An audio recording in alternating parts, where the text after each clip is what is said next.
el día de hoy. Gloria al Señor. Apologética cristiana, así se va a llamar nuestra nueva serie. Y vamos a estar dando respuestas a las preguntas más comunes que de repente surgen con las personas que no son creyentes, o también, ¿verdad?, con personas que a veces son creyentes, pero creyentes religiosos. En realidad no son nacidos de nuevo y tienen muchas dudas acerca del cristianismo. Por favor, vamos a ir a Primera de Corintios 1:22. Gloria al Señor. Nuestra costumbre, hermanos, leer en pie, por favor, cuando lo consiga.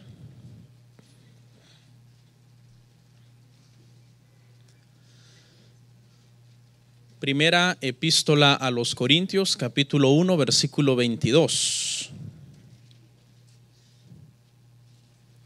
¿Listos?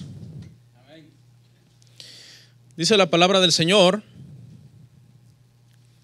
porque los judíos piden señales y los griegos buscan sabiduría, pero nosotros predicamos a Cristo crucificado, para los judíos ciertamente tropezadero, y para los gentiles locura, mas para los llamados, así judíos como griegos, Cristo, poder de Dios y sabiduría de Dios. Oremos.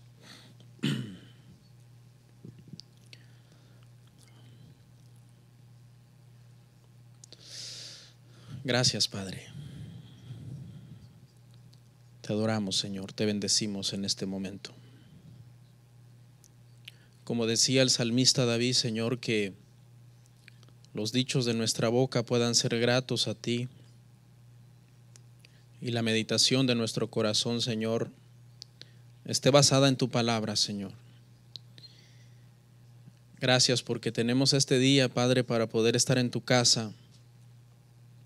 Muchas veces por preocuparnos por todas las cosas que nos hacen falta, no ponemos atención en todas las cosas que ya tenemos. Tenemos vida, tenemos salud, nuestras familias están bien. Tú has sido bueno, no nos has dejado, no nos has desamparado. Nos has provisto todo lo necesario, Padre. Durante toda esta semana de trabajo nos diste fuerza, sabiduría. Estuviste con nosotros, nos diste gracia. Podemos llegar este primer día de la semana, Padre, a tu casa para comenzar la semana dándote la gloria, oyendo tu palabra, dándote la honra. Y sabemos, Señor, que toda esta semana que inicia hoy está en tus manos y que tú tienes el control de todo. En el nombre de Jesús. Amén. Pueden sentarse, hermanos. La serie se llama Apologética Cristiana, pero el tema el día de hoy se llama ¿por qué existen tantas religiones? Es un tema muy adecuado para las personas que no son creyentes, para las personas que tienen dudas acerca de lo que es la religión o por qué existen tantas religiones. Apologética, la serie se llama Apologética, hermanos, porque la apologética es una rama de la teología que consiste en la defensa de la fe. Prácticamente la apologética es, hermanos, dar un discurso racional basado en la palabra, pero también en el razonamiento, porque bíblicamente, hermanos, Dios no quiere que nosotros divorciemos nuestro razonamiento de nuestra fe.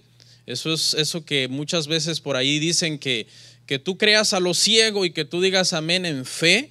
Eso, de acuerdo a la palabra del Señor, no es correcto. Dios quiere que cuando nosotros vengamos a la iglesia traigamos el cerebro, que no lo dejemos en casa y que vengamos a lo ciego a decir amén a todo, a una cosas que ni siquiera entendemos. Ese no es el propósito del Señor. La apología pretende que por medio de un discurso bíblico, sobre todo basado en la palabra del Señor, nosotros presentemos argumentos que defiendan los ataques contra la fe cristiana, que pretendan desacreditar el cristianismo o todo lo que es espiritual. La palabra griega es apología y en su raíz esta palabra se usaba en aquellos entonces para presentar una defensa militar contra el ataque de un enemigo. Es una palabra de un corte entonces militarizado y es lo que pretende es presentar una defensa. Sin lugar a dudas, el versículo más exacto que nosotros podemos usar en la Biblia, que nos manda a hacer apología de nuestra fe, es Primera de Pedro 3:15. Por favor, vamos a leerlo. Primera de Pedro 3:15.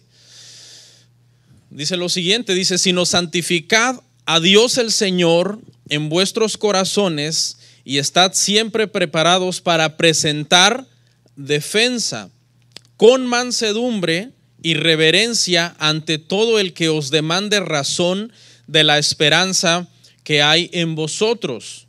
Es deber de nosotros los cristianos, hermanos, estar preparados en todo lo que tiene que ver con nuestra fe, para que cuando se nos demande razón, por ejemplo, que alguien le diga: oye, explícame qué es lo que tú crees. Todo cristiano que diga: tengo unos 3 años, 5 años en el evangelio, debe tener la capacidad de explicar su fe. Debe tener capacidad de decir: bueno, yo creo en esto, porque de acuerdo a la palabra del Señor, estas son las doctrinas bíblicas, esto es el evangelio, esto es la gracia, esto es la salvación por fe, esto es la sola escritura. O sea, debemos de llegar a tener esa capacidad como creyentes. Pero si te dijeran: ok, ya entendí qué es lo que tú crees, ahora, ¿por qué lo crees? Entonces ahí usted debe estar capacitado. Bueno, yo creo esto por esto, esto y esto, poder citar versículos bíblicos que apoyen su fe y también, ¿por qué no?, un poco de razonamiento. Usted debe tener la capacidad de saber cómo compartir lo que usted cree con otros. Hay gente que invitan a alguien a la iglesia y le dicen: lo invito a la iglesia. Y la persona le dice: sí, pero ¿de qué se trata? Bueno, el pastor lo explica muy bonito, yo no sé cómo decírselo. O sea, es gente que prácticamente vienen, oyen, pero jamás aprenden. Nunca pasan de saber lo mismo, y eso obviamente la Biblia lo reprocha y lo condena a todos los cristianos. Otra cosa, no solamente se trata de saber qué creo, por qué lo creo, cómo compartirlo, sino también defenderlo de los ataques de otras personas. Ahora, quiero hacer una aclaración aquí. Cuando estamos hablando de apologética cristiana y de defender nuestra fe, no estamos hablando, hermanos, de pelearnos, ¿ok? No estamos hablando de enojarnos, de ofender, de tirar indirectas, de ser personas que amamos la controversia. No, eso no es apologética cristiana. Apologética cristiana, dice el versículo que leímos, es presentar una defensa con mansedumbre. Una persona mansa es una persona que no le gusta andar en pleitos, que no le gusta andar en cosas que no van a glorificar a Dios. Hay gente que solamente le gusta contradecir a los demás, pero no es por amor a la verdad, es por amor al pleito, porque son pendencieros, son personas pleitistas. Eso no es apologética cristiana. Apologética cristiana es presentar argumentos bíblicos con amor, basados en la verdad y con sabiduría. De tal forma que la sabiduría con la cual tú estás defendiendo tu fe, las personas con las que tú estás hablando digan: bueno, la verdad que no tengo más argumentos para poder contradecir lo que tú crees. ¿Ok? Entonces, no voy a estar repitiendo en todos estos temas sobre apologética esto que acabo de enseñar sobre apologética. Esto nada más es para que comencemos, pero toda la serie será sobre apologética, que consistirá en que nosotros presentemos una defensa bíblica contra las objeciones de los incrédulos. Y el día de hoy, el primer tema que vamos a abordar es: ¿por qué existen tantas religiones? Porque este es un tema, hermano, importante desde el punto de vista de la apología. Porque muchas personas razonan y dicen: bueno, los católicos quieren que yo sea católico, los musulmanes quieren que yo sea musulmán, los judíos quieren que yo sea judío, y los evangélicos quieren que yo sea evangélico. Entonces, ¿a quién le creo? Porque el problema es que todos ellos aseguran tener la verdad absoluta. ¿Cómo sé quién está diciendo la verdad? Y eso lo utilizan como argumento para decir: entonces no voy a creer en nada, porque lo más seguro es que todos estén mal. De ahí es donde muchos incrédulos se agarran para atacar todo lo que es espiritual. Yo sé que existen muchas religiones, pero lo más probable, deducen ellos, es que todas estén mal, porque todas dicen tener la verdad y todas ellas se contradicen. ¿Ok? Entonces, eso es lo que vamos a abordar hoy. Vamos a empezar, hermano, por el principio. Y para remontarnos al principio, el principio es el Génesis 1:31, y vamos a aprender como punto número 1, hermano, que hubo un momento en la línea de tiempo de la historia de la humanidad que la religión no existía. Eso es lo primero que vamos a ver hoy, como el punto número 1. Hubo un momento en que la religión no existía, Génesis 1:31.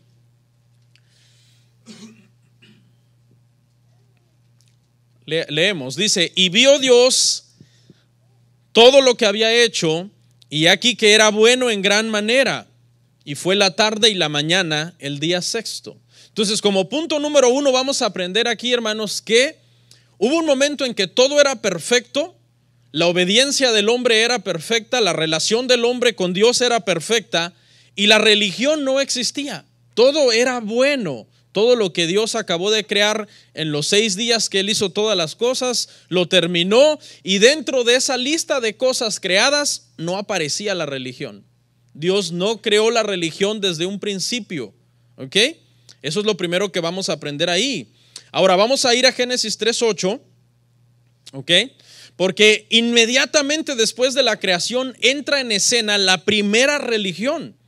Y vamos a ver por qué es que surge la primera religión que existió en la humanidad. Dice, y oyeron la voz de Jehová, Dios, que se paseaba en el huerto al aire del día. Y el hombre y su mujer, ¿quiénes eran? Adán y Eva.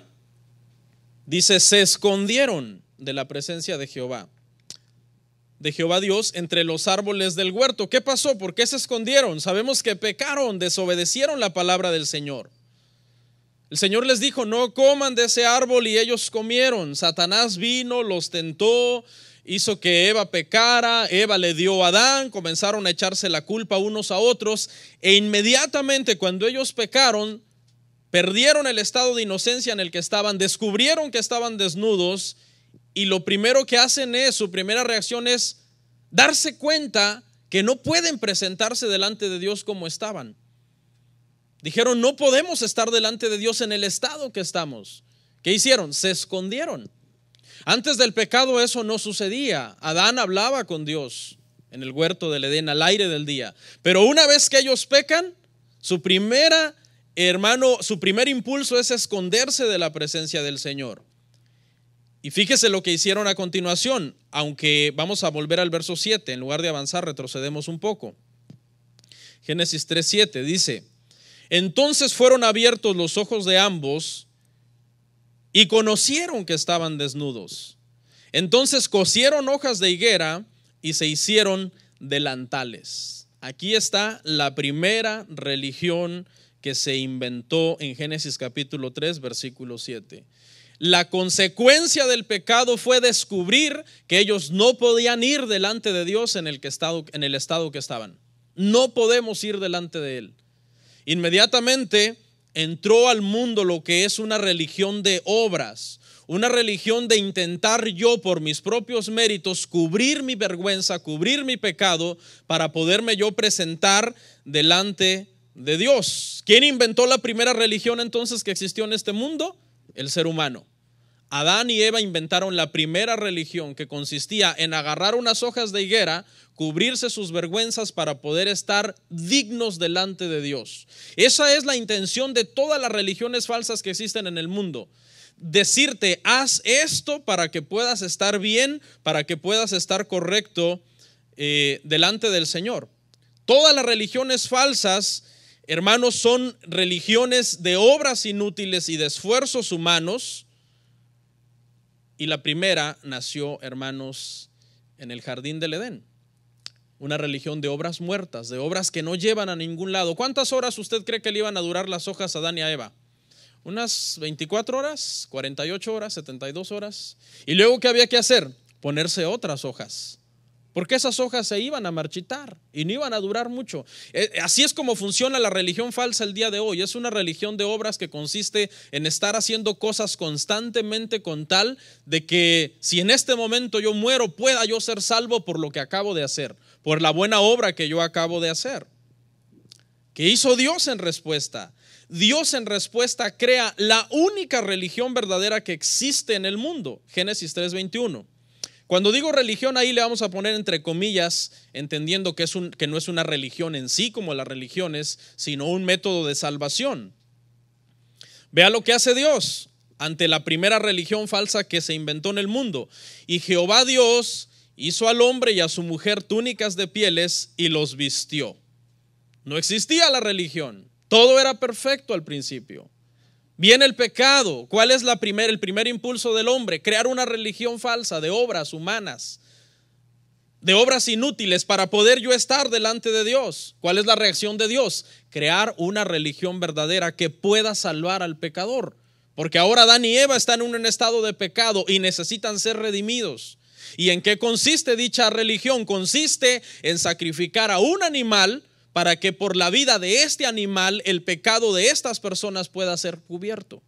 ¿Y de qué hablaba eso, hermano? Hablaba del sacrificio de Jesucristo en la cruz del Calvario. No hay salvación fuera del sacrificio de Jesucristo. Podríamos decirlo, por decirlo así, que es la única religión verdadera. Sabemos que Cristo no es religión. Estamos tratando de decir que es el único medio por el cual se puede ser salvos.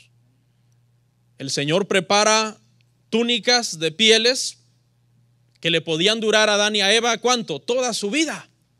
Unas pieles procesadas por Dios, hechas por Dios, dadas de la misma mano de Dios, que no iban a ser como las hojas que se iban a estar marchitando continuamente cada 2-3 días, sino con las cuales ahora Adán y Eva podían cubrir su pecado para toda su vida.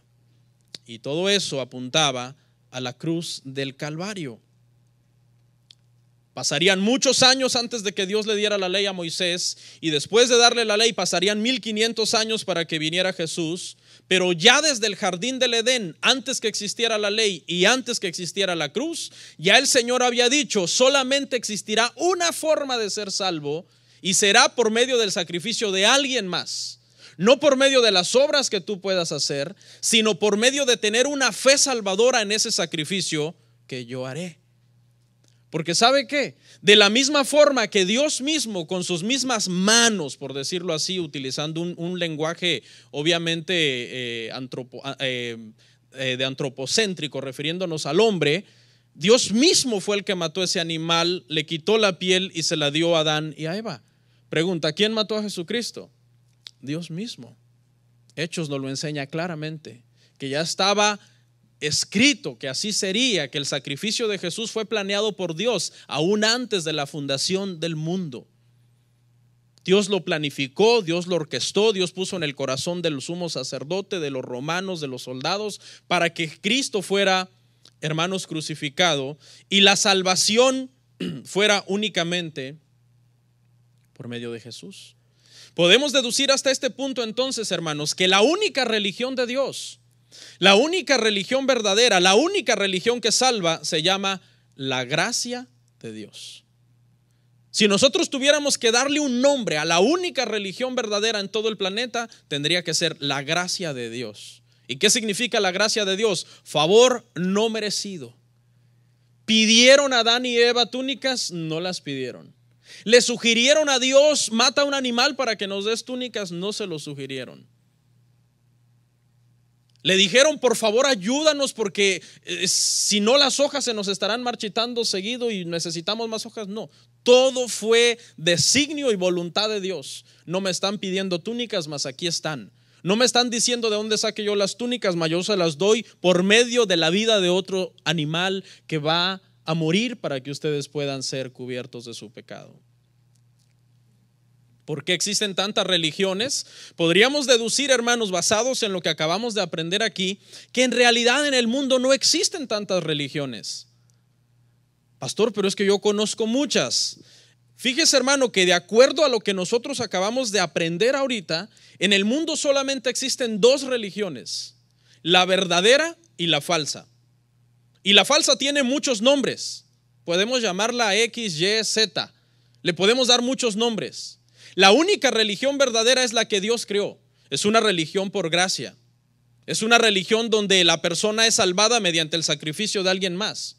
Y las religiones falsas, aunque tienen muchos nombres, es una misma. Nació en el jardín del Edén, Adán la inventó, y es una religión de obras que te dice, no, la gracia no es suficiente.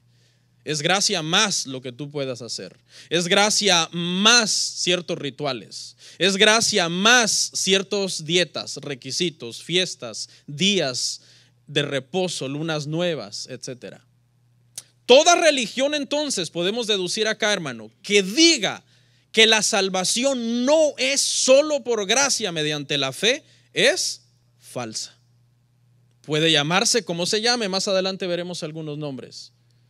Pero si esa religión no dice que la salvación es solo por gracia mediante la fe, escape por su vida, porque es una religión falsa, creada por Adán. Y Adán en el ADN se la transmitió a todos sus descendientes, y esa es la razón por la que todos los descendientes de Adán nacemos en pecado y con la intención de cubrir nosotros mismos por nuestras obras el pecado. Esa es la razón por la que a la gente le cuesta tanto entender la gracia, porque ya en nuestro ADN traemos el impulso de crear un método por medio del cual nosotros mismos nos justifiquemos ante Dios. Pero nadie podrá ser justificado ante Dios por sus obras personales. Porque si así fuera, entonces cuando alguien vaya al cielo diría, yo estoy acá por la gracia de Dios y porque hice esto, aquello y esto otro. Y eso permitiría a las personas gloriarse en la presencia de Dios. Entonces, hermanos, hay una sola religión falsa que usted la puede llamar catolicismo, musulmanismo, judaísmo, hinduismo, taoísmo, testigos de Jehová, mormones, adventismo. Usted le puede dar el nombre que usted le quiera dar. Si dicha religión no te dice que la salvación es solo por gracia mediante la fe, es falsa. Pastor, entonces, ¿cómo era la salvación en el Antiguo Testamento? La salvación, hermanos, nunca ha sido por obras. La gente del Antiguo Testamento que guardó los días, las fiestas, los rituales, los sacrificios, eso no los salvaba. Eso solamente era un paso que ellos tenían que hacer para obedecer la ley. Pero la salvación siempre ha sido por gracia. Antes que la ley existiera, la salvación fue por gracia. Durante el tiempo de la ley, la salvación fue por gracia. Y después de la ley, la salvación es solo por gracia. Vamos a ver 3 ejemplos. Uno antes de la ley, Abel. La Biblia nos enseña que Abel fue justificado por la fe solamente. ¿Okay? Por la fe solamente. ¿Quién le enseñó a Abel que él iba a ser justificado por la fe solamente? Adán le enseñó eso, después de haber aprendido duramente la lección de que no era por medio de las obras. Adán quiso ser salvo por medio de sus obras. Dios le dijo no, es por el sacrificio de alguien más. Adán y Eva le enseñaron esto a sus hijos. Uno lo aprendió y uno no lo aprendió. Abel lo aprendió. Abel dijo la única religión verdadera es por medio de la gracia, por medio de la fe. Caín dijo yo no creo, yo voy a ver cómo le hago, yo voy a llevar unos vegetales. Génesis 4, 3 al 5. Y la tendencia de Caín la tiene todo ser humano en creer que la gracia no es suficiente. Y aconteció andando en el tiempo que Caín trajo del fruto de la tierra una ofrenda a Jehová. Y Abel trajo también de los primogénitos de sus ovejas, de lo más gordo de ellas. Y miró Jehová con agrado a Abel y a su ofrenda, pero no miró con agrado a Caín y la ofrenda suya. Y se ensañó Caín en gran manera y decayó su semblante.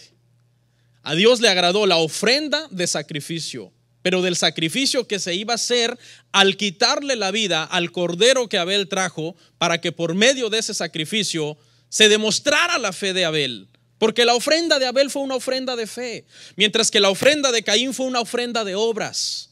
De mi sudor de mi frente, aquí está lo que yo he trabajado, lo que yo he cosechado. Y al Señor no le agradó. Pero ¿sabe por qué no le agradó? Porque Caín había sido enseñado que era por medio de un sacrificio. ¿Quién se lo enseñó? Abel, su padre se lo enseñó. Adán le dijo, la religión no es esa. La religión es por medio de un sacrificio que Dios mismo ha instituido. Pastor, ¿cómo usted sabe eso? Vamos a Hebreos 11:4. Porque en Génesis no nos dice por qué la ofrenda de Abel le agradó y la de Caín no, pero en Hebreos sí. En Hebreos no lo aclara. Por la fe, Abel ofreció a Dios más excelente sacrificio que Caín. ¿Por qué? Por la fe. por lo cual alcanzó testimonio de que era justo, dando Dios testimonio de sus ofrendas, y muerto aún hablaba por ella. ¿Sí ve? La fe de Caín fue la que hizo que su ofrenda fuera agradable, porque venía de la fe de su corazón. Ahora, recordemos, hermano, que teológicamente la fe salvadora no puede ser producida por un corazón humano. ¿Quién puso esa fe en el corazón de Abel? Dios mismo la puso. Porque nosotros no podemos decir yo tengo la capacidad de producir fe salvadora, porque entonces la salvación fuera mía. No, dice, y esto por medio de la fe y no de vosotros, pues es un ¿qué? Un don de Dios. La fe salvadora, para creer que Dios te puede salvar por gracia, no es un don personal que tu corazón produzca. Es un regalo que recibimos de parte del Señor. ¿Existía la ley en estos entonces? No. ¿Desde cuándo Dios instituyó la verdadera religión? Antes que existiera el judaísmo como religión. Y la verdadera religión es salvación por gracia, por medio de la fe, solamente, no más. ¿Qué pasó con Abraham? Justamente cuando nace el judaísmo, Abraham nos enseña por medio de su vida, bueno, el Espíritu Santo, aprendemos por medio de la vida de Abraham, que la salvación nunca fue por medio de la ley.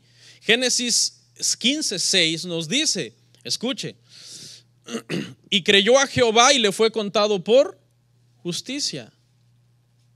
Y no dice, hizo esto y le fue contado por justicia. No, y creyó. ¿Qué significa que creyó? Que tenía fe en Dios. ¿Y quién le dio esa fe? Dios.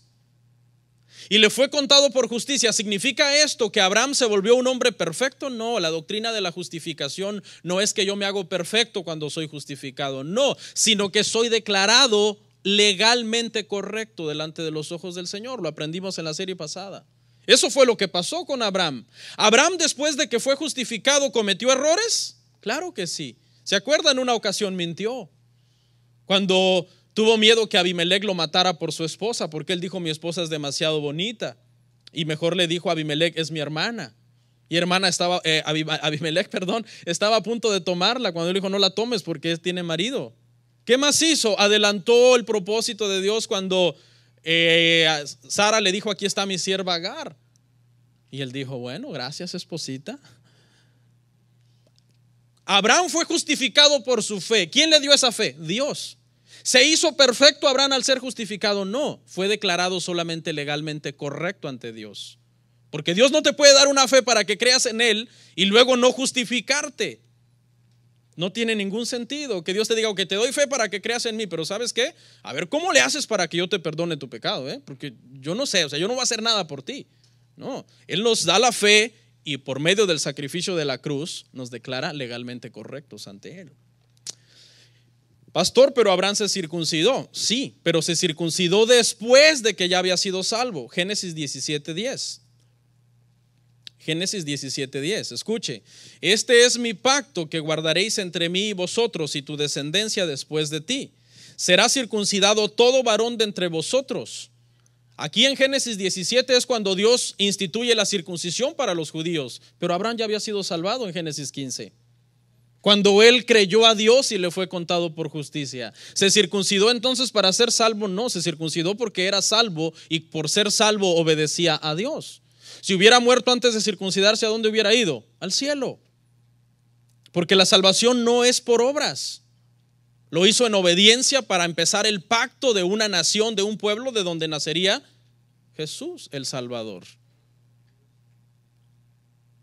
Nunca la salvación ha sido por obras, ni antes de la ley, ni durante la ley, ni después de la ley. Veamos un ejemplo en David. David fue justificado por la fe solamente. Aquí en este punto, hermano, solamente estoy aclarando esta duda, ¿verdad? Porque algunos dicen, bueno, pero es que si Dios creó la religión verdadera de salvación por obras antes que existiera el judaísmo, ¿por qué después crea el judaísmo? O sea, por eso yo quiero que usted entienda que el judaísmo fue una religión temporal donde todas las dietas, sacrificios, lo único que apuntaban era la cruz, pero no se salvaban por dichos sacrificios o por obedecer la ley completamente. Ningún ser humano ha nacido desde los tiempos de Adán, ni el último ser humano que nazca antes de que el fin del mundo llegue, que pueda obedecer la ley. Solamente uno, Jesús. Porque la ley es perfecta y el único que la puede obedecer es un perfecto. ¿Y quién es perfecto? Solo Jesús. La ley se resume en dos grandes mandamientos que usted y yo jamás podremos cumplir a cabalidad. Amarás al Señor tu Dios. ¿Con qué? Con toda tu mente. ¿Alguno de ustedes puede decir que ha cumplido eso? Con todo tu corazón. O sea que en tu corazón no debe haber nada malo, ni un mal pensamiento, ni un poquito de envidia, ni una mala mirada, ni una mala intención, ni una mala inclinación. ¿Alguno de ustedes tiene un corazón perfecto? Nadie. Con todas tus fuerzas. Aquí hay gente que ama con todas sus fuerzas, pero su trabajo. Eso es lo que aman muchos con todas sus fuerzas. Hasta los domingos trabajan y bueno, y ya llegan extenuados a la casa, ya no oran, ya no leen la Biblia, pues están rendidos. ¿Usted ama a Dios con todas sus fuerzas? ¿Y que con qué más? Con toda tu alma. ¿Quién de ustedes ha cumplido el primer gran mandamiento? Un día hablando con una persona judaizante le dije: tú no has cumplido ese primer gran mandamiento, así que ya quebrantaste la ley. Y me dijo: ¿usted tampoco? Le digo: claro que no, pero yo no estoy tratando de cumplirlo por mis fuerzas. Yo estoy tratando de cumplirlo en la gracia de Dios, entendiendo que jamás lo cumpliré, que no seré salvo al tratar de cumplirlo o al cumplirlo, sino seré salvo por el sacrificio de Jesús en la cruz. ¿Usted cree que usted puede cumplir el primer mandamiento? Si no puede usted cumplir ni el segundo. ¿Cuál es? En dos grandes mandamientos se resume la ley. Amarás al Señor tu Dios con todo lo que mencionamos: alma, mente, corazón, fuerzas. ¿Y a quién más? Y a tu prójimo como a ti mismo. En una época tan narcisista, hermano, ¿usted cree que usted va a amar a alguien más como a usted mismo? Si hay gente que no ama ni a su propio cónyuge como a sí mismo. Escucha, si tú no amas ni a tu propio cónyuge como a ti mismo, tú no puedes amar a nadie más en este planeta como a ti mismo. Por eso, porque Dios sabe que ese mandamiento no lo podemos lograr, por eso nos dice: sopórtense en la iglesia, ¿sí o no? Ténganse paciencia, perdonaos los unos a los otros, animaos los unos a los otros, exhortaos en el Señor. ¿Por qué? Porque Dios sabe que no lo vamos a cumplir. Si usted ha quebrantado esos dos grandes mandamientos, ¿para qué vamos a entrar a los 613 mandamientos de la ley? Usted ya quebrantó todos. Entonces, ¿cómo es que usted va a ser salvo? Por el sacrificio de Jesús en la cruz. Estoy diciendo con esto que no vamos a tratar de cumplir: no desearás la mujer de tu prójimo. No. Estoy diciendo con esto que no vamos a tratar de cumplir: no matarás. Que no vamos a tratar de cumplir: honra a tu padre y a tu madre. Que no vamos a tratar de cumplir los mandamientos. No estoy diciendo eso. No se equivoque, yo no soy antinomianista, alguien que dice no tenemos que vivir bajo la ley, solo bajo la gracia, sacando de contexto esa doctrina. Claro, la ley está ahí, pero jamás la podremos cumplir. Trate usted de honrar padre y madre, de ser fiel en su matrimonio, no andar deseando la mujer de su prójimo, no mate.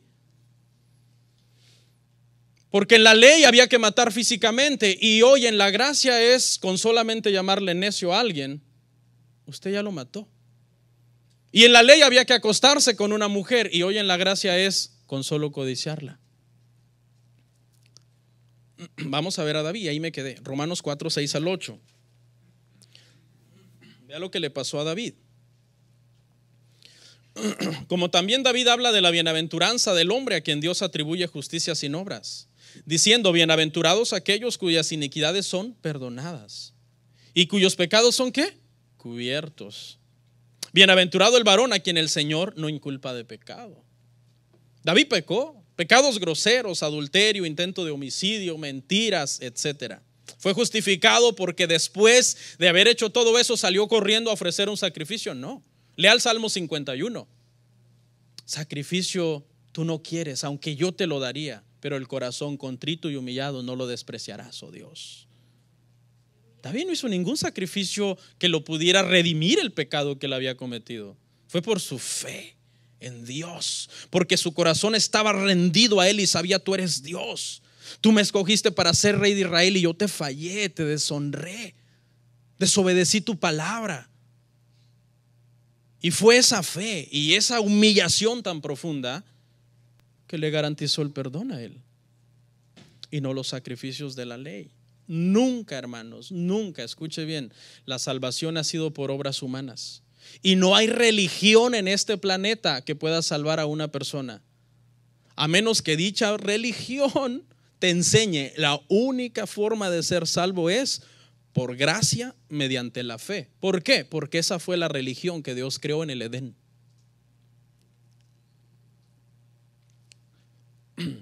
¿Por qué todo mundo es religioso? Algunos ateos han hecho estudios. Oye, pero ¿por qué toda la gente es religiosa? Vas a China, hay gente religiosa, vas a India, hay gente religiosa, vas a México, hay gente religiosa, vas a Alemania, hay gente religiosa. Y los ateos trataron de investigar eso para decir, ¿a qué se debe eso?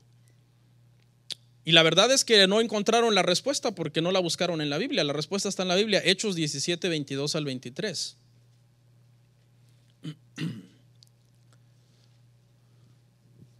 Dice: entonces Pablo, puesto en pie en medio del Areópago, dijo: varones atenienses, en todo observo que sois muy religiosos, porque pasando y mirando vuestros santuarios, hallé también un altar en el cual estaba esta inscripción: al Dios no conocido, al que vosotros adoráis, pues sin conocerle, es a quien yo os anuncio. Cuando se escribió esto, la civilización griega era la civilización más avanzada. Eran los filósofos de moda, eran, hermano, el lenguaje de los negocios y del mundo, el griego. Por eso es que el Nuevo Testamento se escribió en griego. Sin embargo, en toda su sabiduría y inteligencia, ellos dentro de su ser, algo les decía que había deidades, que había seres que los podían castigar por sus malas conductas y sus malos procederes. Los griegos fue una civilización que vivía bajo un constante temor de los dioses. Vamos a ser castigados, decían, por Prometeo, el dios del fuego, o por Morfeo, el dios del sueño, o ¿cómo se llama el del mar? Poseidón, el dios del mar, o por Zeus, el dios todopoderoso, o por Atenas, la diosa del amor y la fertilidad. Siempre vivían con ese temor constante los griegos. ¿Y por qué? Si eran tan sabios. Bueno, porque Dios puso en el corazón del ser humano su espíritu, y todo mundo, aunque niegue a Dios, sabe que hay Dios. Pablo utiliza esta inscripción de al Dios no conocido y les dice: es a ese Dios de quien yo les vengo a hablar. Obviamente Pablo lo hace como una estrategia para poderlos dirigir. ¿A quién? A Jesús. Porque ¿a quién les predicó Pablo a los griegos? A Cristo. Cuando él llegó a Grecia, él dijo: yo no propuse conocer nada más que a Cristo y a este crucificado. El Dios no conocido de los griegos para Pablo era ¿quién? Jesús. ¿Por qué? Porque el Espíritu Santo le había revelado a Pablo que no había salvación fuera del sacrificio de Jesús. En ninguna religión, en ninguna creencia, en todo el mundo, llámese griegos, llámese romanos, llámese judíos, no hay salvación fuera de él. Y así fue como se diseminaron todas las religiones por el mundo. Vamos a ir a Génesis 10:32. El hombre heredó la intención de Adán de crear religiones, y de ahí fue que se propagaron cuando en Babel hubo la confusión de idiomas y el hombre se diseminó por todo el mundo. Génesis 10:32, hermanos, dice: estas son las familias de los hijos de Noé por sus descendencias en sus naciones, y de estos se esparcieron las naciones en la tierra después del diluvio.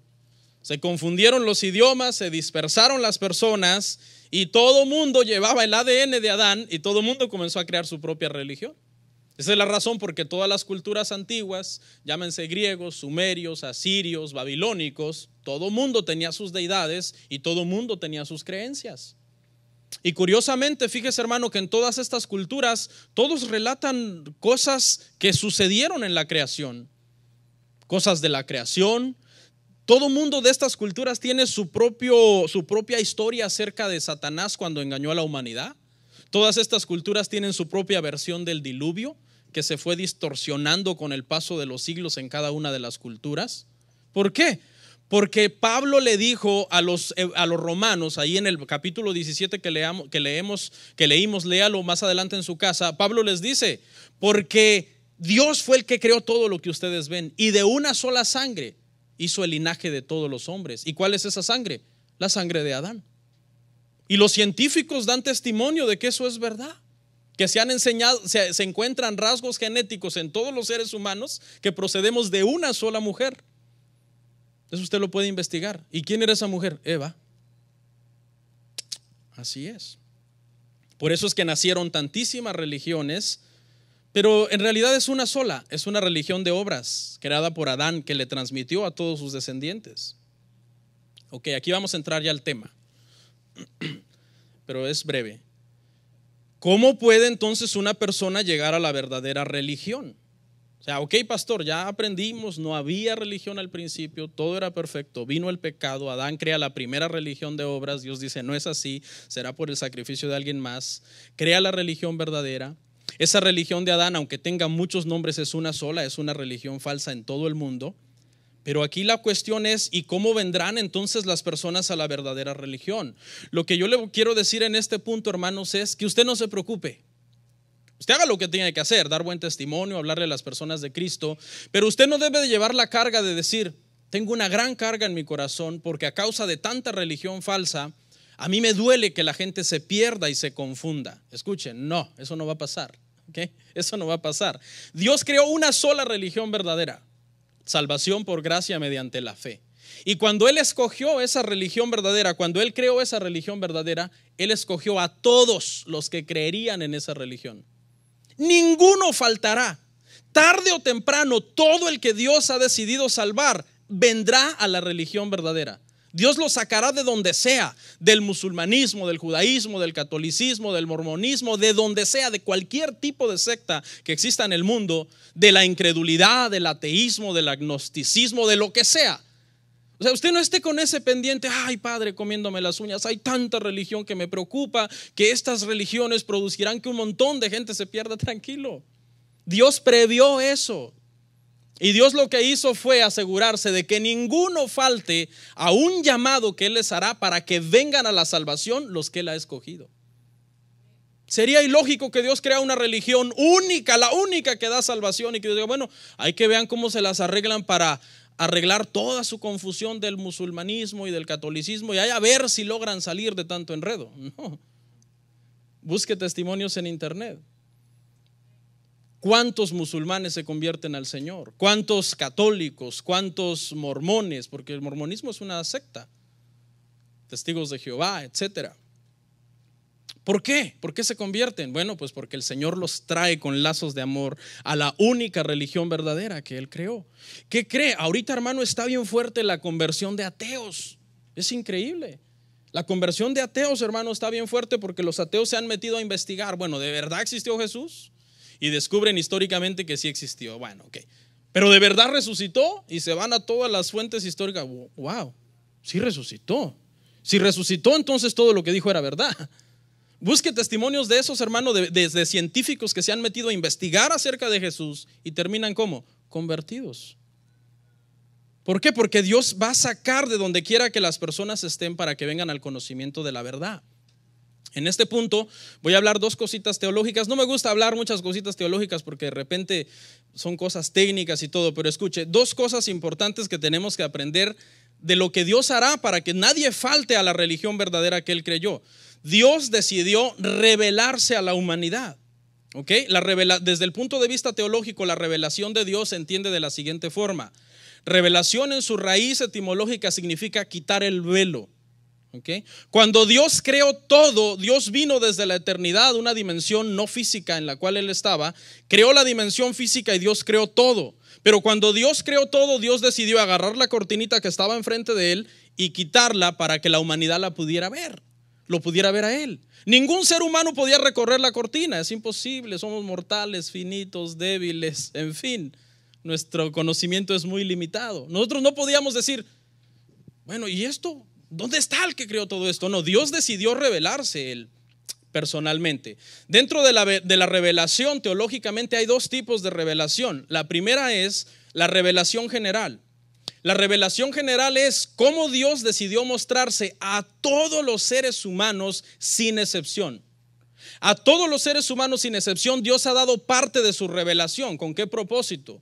Con el propósito de que estos, el día que sean juzgados por sus pecados, no tengan excusa, sino que sean condenados. Eso es lo que se conoce como revelación general. Y hay otra que se llama también revelación especial, que la veremos más adelante. Escuche, Romanos 2:14. Vamos a ver, hermanos, cómo Dios decidió poner parte de su revelación general en el corazón de todo ser humano. La revelación por medio de la conciencia, Romanos 2:14 al 16. Dice, porque cuando los gentiles que no tienen ley hacen por naturaleza lo que es de la ley, estos, aunque no tengan ley, son ley para sí mismos, mostrando la obra de la ley escrita en sus corazones, dando testimonio su conciencia y acusándoles o defendiéndoles sus razonamientos. ¿Cuándo? En el día en que Dios juzgará por Jesucristo los secretos de los hombres conforme a mi evangelio. Dios sabía que nacerían seres humanos que jamás leerán la Biblia ni aunque usted les pague. Hay gente que si usted le dice te voy a dar $30 la hora, pero lee la Biblia, no, prefiero ir a ganar 15 allá embolsando en Kroger.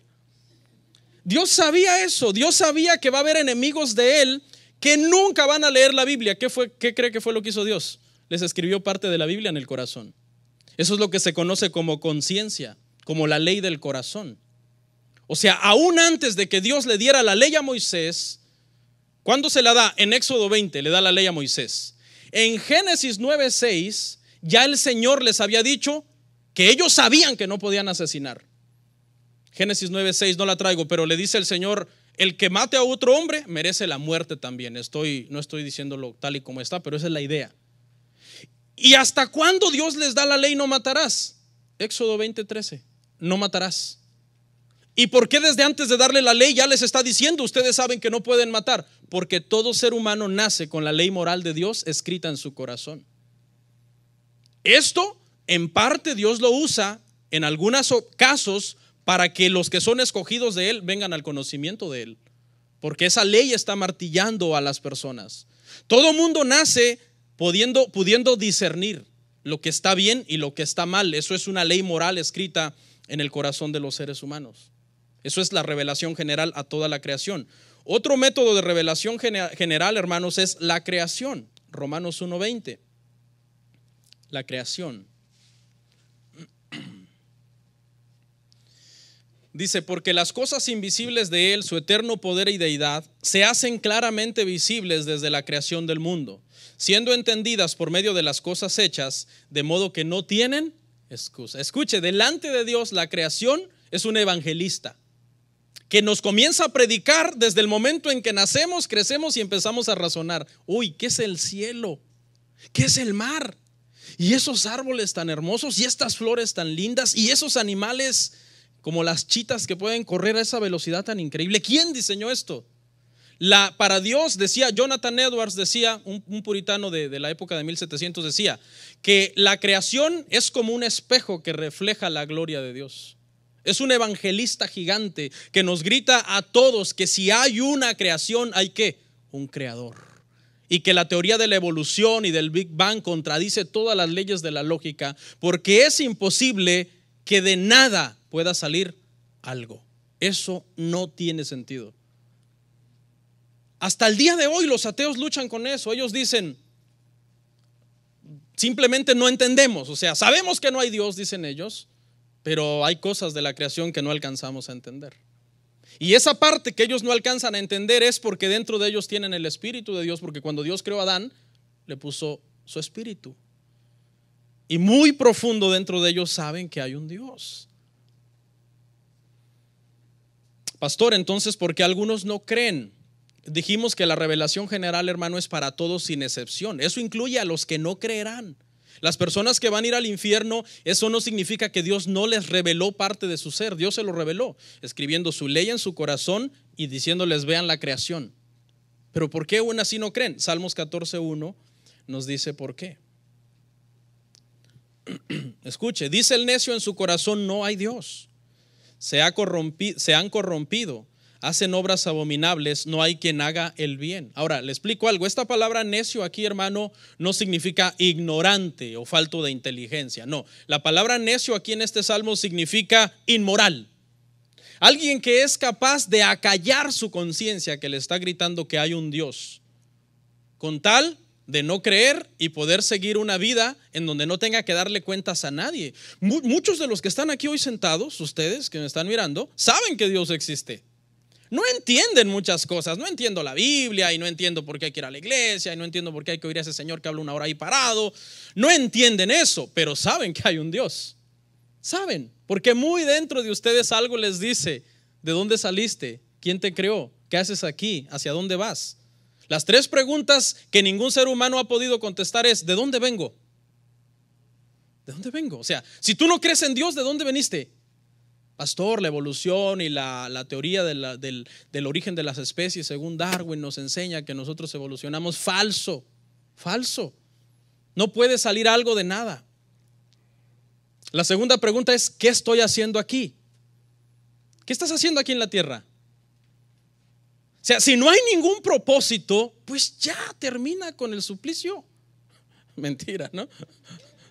No, porque es que hay gente, hermano, que llega a tener un vacío tan grande en su vida como diciendo: ¿qué hago aquí? O sea, no hay esperanza para mí. No, nosotros, dentro de nosotros sabemos que hay un propósito por el cual estamos aquí. Y la otra pregunta, la tercera: ¿a dónde voy? ¿Hacia dónde voy? A nosotros los seres humanos nos cuesta mucho entender que un día vamos a morir y aceptarlo y comprenderlo. Yo muchas veces cuando me pongo a pensar en mi muerte, sigo pensando que aún estando muerto seguiré sintiendo. Le he dicho a mi esposa: si me entierras, entiérrame abajo de un árbol porque yo soy muy caluroso. Me dice: pero ya vas a estar muerto. Es que dentro de nosotros hay algo que nos cuesta aceptar, de que ya estando muertos dejará nuestro cuerpo de sentir completamente todo tipo de sensación. ¿Por qué? Más adelante lo vemos. ¿Qué son los ateos entonces a la luz de la palabra? Necios. No, pero ellos son los más sabios, los más ilustrados, los más catedráticos. La Biblia dice el necio en su corazón. No importa qué tan sabios se proclamen. Proclamando hacerse sabios, dice Romanos, ¿se hicieron qué? Necios, dando culto a las criaturas antes que al Creador. Hay otro grupo que se llaman los agnósticos. Los ateos, escuchen, no es que no crean en Dios por falta de revelación. Dios ya se reveló. Los ateos tienen escrita la ley moral de Dios en su corazón. Dios se la escribió cuando ellos fueron creados. ¿Y qué de los agnósticos? Mire, los agnósticos es un grupo que dice que la información acerca de Dios no es suficiente. Entonces ellos toman una postura de decir: no podemos asegurar que existe, pero tampoco podemos asegurar que no existe. Es decir, se quedan en un punto medio. No son ni ateos ni tampoco son creyentes, sino un punto intermedio. Los deístas, por ejemplo, ¿quiénes son los deístas? Sabía que este país fue fundado por deístas. No, algunos dicen que fueron cristianos, porque deísta significa que creen en Dios, ¿no? Pero eran deístas no a la manera de la Biblia, sino a la manera de sus filosofías de ellos. Un deísta es una persona que dice: hay un Dios que creó este universo, lo hizo como un reloj de cuerda gigante, le dio cuerda, lo dejó funcionando para la eternidad y se fue lejos y no tiene ninguna relación con este mundo que él creó. Eso es un deísta. Eso eran los que fundaron Estados Unidos, deístas, no cristianos, en su mayoría masones. ¿Ok? Entonces, ¿pero qué pasa? Al final de cuentas, escuche, nadie tendrá excusa. ¿Por qué? Porque Dios le ha dado 2 revelaciones al incrédulo. La primera, la ley en su corazón, y la segunda, la creación, que le grita: si hay una creación es porque hay un creador. Y ninguno de estos tendrá excusa, porque dice Pablo que no tendrán excusa el día que sean juzgados por sus pecados. Y ahora vamos a entrar a la revelación especial. Escuche cuál es la revelación especial. La revelación especial, hermanos, es aquella revelación que Dios ha decidido dar a sus criaturas que Él quiere redimir.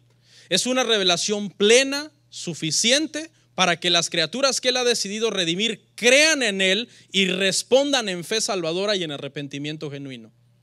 Son 2 respuestas, no es una. No es nada más fe salvadora: Jesús es mi Señor, pero hago lo que quiera. No, es Jesús es mi Señor, es la primera respuesta en fe salvadora. Jesús es mi Salvador, fe salvadora, y Jesús es mi Señor, arrepentimiento genuino. Él es mi Salvador y yo no hago lo que yo quiera, sino que yo hago como Él dice. Esas son las 2 formas de respuesta correcta para una verdadera conversión. ¿Y cómo Dios decidió dar su revelación especial? 1 Corintios 1:21.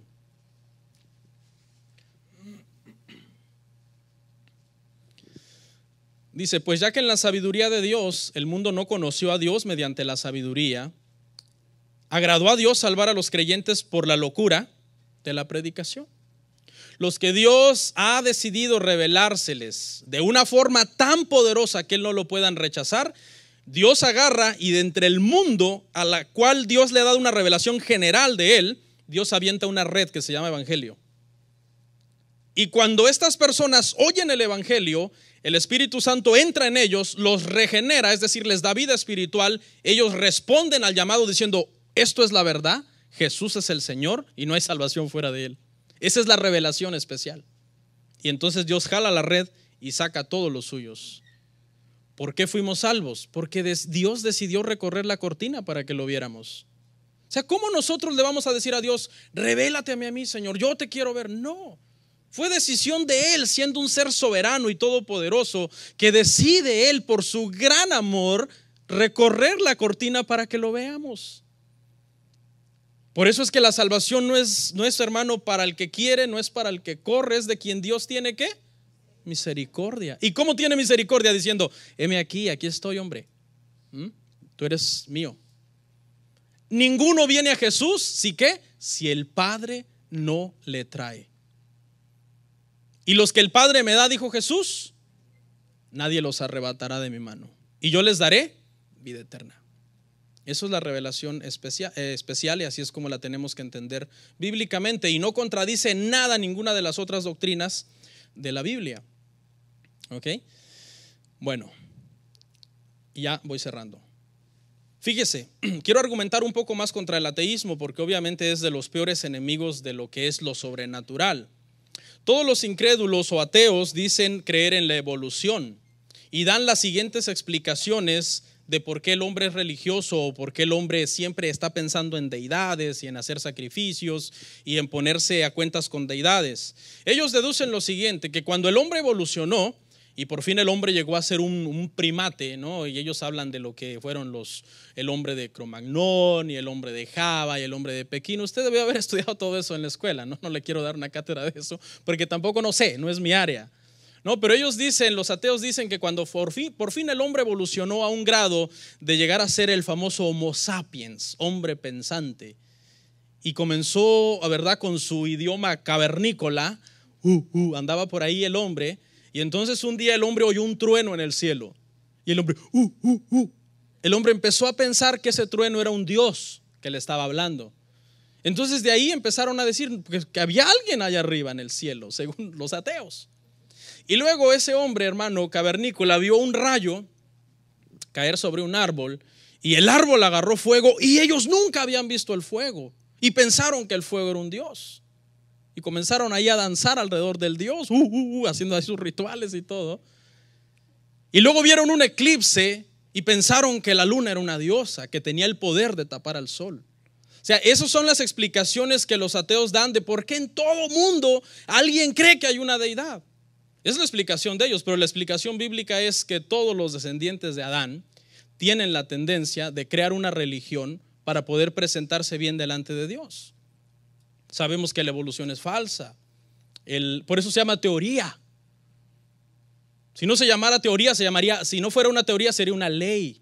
¿Por qué los ateos y los hermanos evolucionistas no se atreven a decir que la evolución es una ley? Porque no está comprobada. Una teoría es algo que no ha sido comprobado. La teoría del Big Bang, de la gran explosión, que dice que en un tiempo hubo una explosión de gases y que de ahí se formaron las primeras rocas y que esas rocas viajaron en el espacio y se formó la tierra y la vida surgió en el mar como seres unicelulares que después evolucionaron a ser multicelulares y pasaron a ser invertebrados, o sea, sin huesos, a ser vertebrados con huesos, de ser marinos a ser anfibios, a ser terrestres, hasta que de ahí empezaron a evolucionar los insectos y las aves y los reptiles y de repente apareció ahí nuestro abuelito, ¿no? De la nada. Eso es lo que enseña la evolución, que de una piedra nació la vida. Y eso es algo a lo que ellos se aferran. Pero recuerda, hermano, que Dios está convirtiendo ateos actualmente al cristianismo. Ateos. ¿Y qué cree? Se vuelven los mejores apologetas del cristianismo.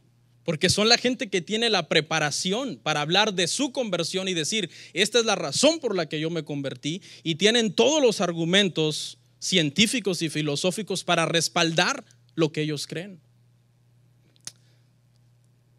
Pero de ahí en fuera sabemos que el ateísmo odia al cristianismo. Mire lo que dijo Carlos Marx, un grande ateo del siglo pasado.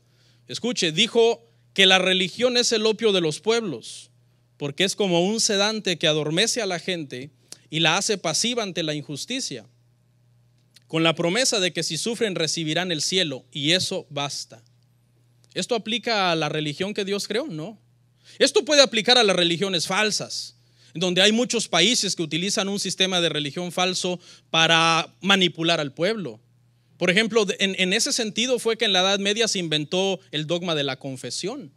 El dogma de la confesión, Roma lo inventó con el propósito de controlar el imperio, porque por medio de que toda persona que estaba bajo el imperio romano iba y se confesaba con un sacerdote, esa información se usaba para que el imperio no se dividiera, para poder acallar toda queja del pueblo o para poder contrarrestar algún complot que se fuera a hacer contra el imperio. La gente iba, se confesaba, pero en realidad el cura iba y le decía todo a los gobernantes.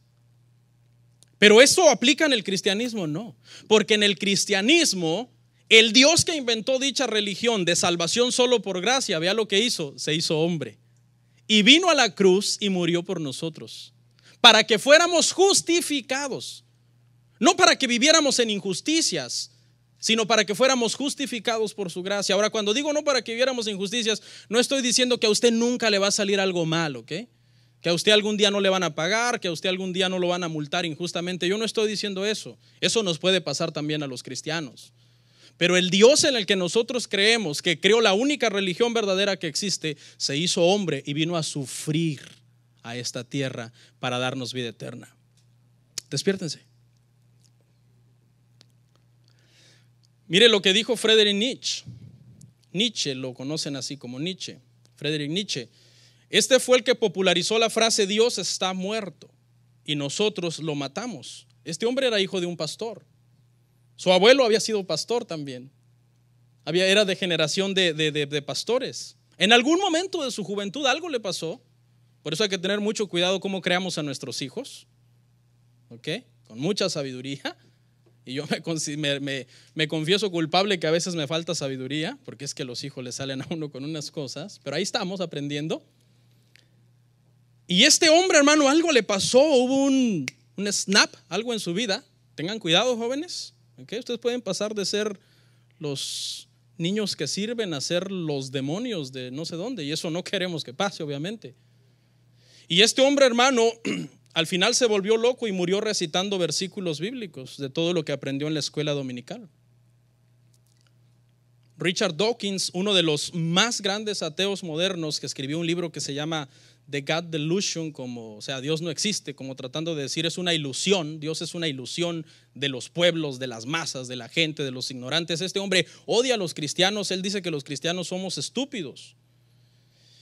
Pero hace un tiempo atrás, hermano, en una entrevista, el entrevistador le estaba diciendo a Richard Dawkins: tú que eres un fiel admirador de Carlos Darwin, seguramente tú sabes cómo es el nombre completo del libro El origen de las especies, porque El origen de las especies es un título corto, pero el título completo es más largo. Y Richard Dawkins dijo: claro que yo me sé el nombre completo. Dice el entrevistador: ok, dímelo. Y empieza a batallar para recordarlo, tipo Peña Nieto, ¿no? Empieza a batallar y dice, y cuando está justo en esa lucha, dice: oh Dios. El que quiera ver el audio yo se lo puedo mandar. Pero fue un oh Dios sincero, ¿sí? Sincero, como invocando: ay Dios, ayúdame a recordarme. Ya entendió, es el más grande ateo que existe en estos días, invocando a Dios. Se le zafó, se le salió. Él dio el pedazo de Dios que él tiene dentro de sí, porque es descendiente de Adán y lleva el Espíritu de Dios. Lo hizo darse ese resbalón en público, en radio. ¿Qué pasó ahí? Lo que pasa es que el Big Bang es falso. Dios creó los cielos y la tierra. La evolución es falsa. Dios creó al hombre a su imagen, conforme a su semejanza. Varón y hombre los creó. Génesis 2:7. Vamos, ya son 2 citas y terminamos. Algunos ya me ven en forma de pupusa, tranquilos, calmados. Por eso venga, hermano, mire, a la iglesia venga bien dormido y venga bien comido. ¿Ok? Sí, de verdad. Venga bien dormido, venga bien comido. Los sábados en la noche temprano, hermano. Póngase su canción de Topollillo a la camita. Sí, porque yo le voy a ser sincero, hermano. Venir desvelado a la iglesia es venir a perder el tiempo. No sirve. Eso no sirve para nada. O venir con hambre. Ay, me muero de hambre. Ya ni estate aprendiendo. Porque ya lo que está pensando es en comida. Y es lógico, pues somos cuerpo, somos carne. La culpa no la tiene su cuerpo, la culpa la tiene usted que es imprudente. Génesis 2:7. Entonces Jehová Dios formó al hombre del polvo de la tierra y sopló en su nariz aliento de vida, y fue el hombre un ser viviente. Ahí está. Ateos, agnósticos, deístas, incrédulos, filósofos, llámese quien se llame, crea en Dios, no crea en Dios, entienda a Dios, no entienda a Dios, entienda cómo obra Dios, cómo no obra Dios, tiene una porción de Dios en sí. Y por último, nuestra cita de hoy, hermanos, Eclesiastés 3:11. Todo lo hizo hermoso en su tiempo y ha puesto eternidad en el corazón de ellos, sin que alcance el hombre a entender la obra que ha hecho Dios desde el principio hasta el fin. ¿Cómo vamos a entender la obra de Dios si nuestra mente es finita? Él lo dijo claramente en Isaías, porque así como los cielos son más altos que la tierra, mis caminos son más altos que los caminos del hombre, y mis pensamientos son más altos que el pensamiento del hombre. ¿Y qué puso, dicen nosotros? Eternidad en nuestro corazón. Todo hombre, llámese quien se llame y crea en quien crea, Dios ha puesto eternidad. Esa es una de las razones por las que nos cuesta tanto pensar que un día dejaremos de existir. Los ateos dicen que un día simplemente dejaremos de existir y se acabó. Pero la conciencia te grita: no es cierto, no les creas. Hay algo más allá después de esta vida. Y nuestra Biblia dice que así es. Leo 10 conclusiones, 10 es como un sumario ya para leer, pero lo leo textualmente sin detenerme. Bueno, no me comprometo. Y ya terminamos. Leo. Número 1, cosas que hemos aprendido hoy. Número 1, los incrédulos usan la existencia de muchas religiones para no creer en Dios. Pues dicen, si todas dicen tener la razón y se contradicen, entonces todas están mal y por lo tanto yo no creo. 2, en el principio no existía la religión y esta nació a causa del pecado, ya que el pecado separa al hombre de Dios y la tendencia natural del hombre es acercarse a Dios por medio de sus obras humanas. 3, Adán inventó la falsa religión de obras desde el jardín del Edén y en respuesta a Dios creó su verdadera religión de salvación solo por gracia mediante la fe. Acá, religión de Dios, entendamos que la gente sería salva gratuitamente por el sacrificio de alguien más. 4, en el mundo solo existen 2 religiones: la verdadera, que es la salvación por gracia mediante la fe, y la falsa, que aunque puede tener muchos nombres, es la misma y no se conforma a enseñar que la salvación es solo por gracia mediante la fe. 5, el hombre es religioso por naturaleza, por esto existen tantas religiones en el mundo. Pues de esta forma, el hombre trata de estar bien con Dios, pero jamás lo logrará, ya que la religión falsa depende de lo que pueda hacer el hombre y la gracia es depender de lo que Cristo ya hizo en la cruz. 6, los ateos incrédulos no creen en Dios, pero no es por falta de pruebas, sino por necedad, la cual no es una necedad de ignorancia, sino de inmoralidad, por medio de la cual deciden cauterizar su conciencia y no creer en Dios. Paradójicamente creen en Santa Claus, el ratón de los dientes, la hada madrina, el conejo de la Pascua, pero no en Dios. 7, no crea que todas las iglesias cristianas contienen una religión verdadera. Hay muchas iglesias cristianas falsas que no enseñan que la gracia y la fe son suficientes y te quieren llevar a rituales y a obras humanas para completar tu salvación. Entonces no se confunda con esto, ¿ok? Yo no estoy diciendo que nosotros los cristianos somos la única iglesia y religión verdadera. Hay muchas iglesias cristianas falsas que en realidad no enseñan una salvación solo por gracia mediante la fe. 8, no se confunda creyendo que Dios creó al judaísmo para que fuera una religión verdadera. Solo la creó como una religión temporal y cuyos sistemas de sacrificios, dietas, fiestas y días solo apuntaba a Cristo. Por eso una vez que Cristo vino, todo ese sistema religioso quedó obsoleto y no sirve para salvar a nadie. A nadie, ¿okay? El judaísmo es una religión falsa, igual que el catolicismo, igual que el musulmanismo. 9, No se preocupen por la existencia de tanta religión. Todos los que Dios ha decidido salvar vendrán a la verdadera religión sin faltar uno solo. La religión falsa solo acabará confundiendo a las personas que no quieren saber del Dios verdadero. Y 10, no se deje mover por los ateos, por los agnósticos o practicantes de otras religiones falsas. Usted debe saber en qué ha creído, por qué lo ha creído, cómo compartírselo a los demás y cómo defenderlo. Oramos.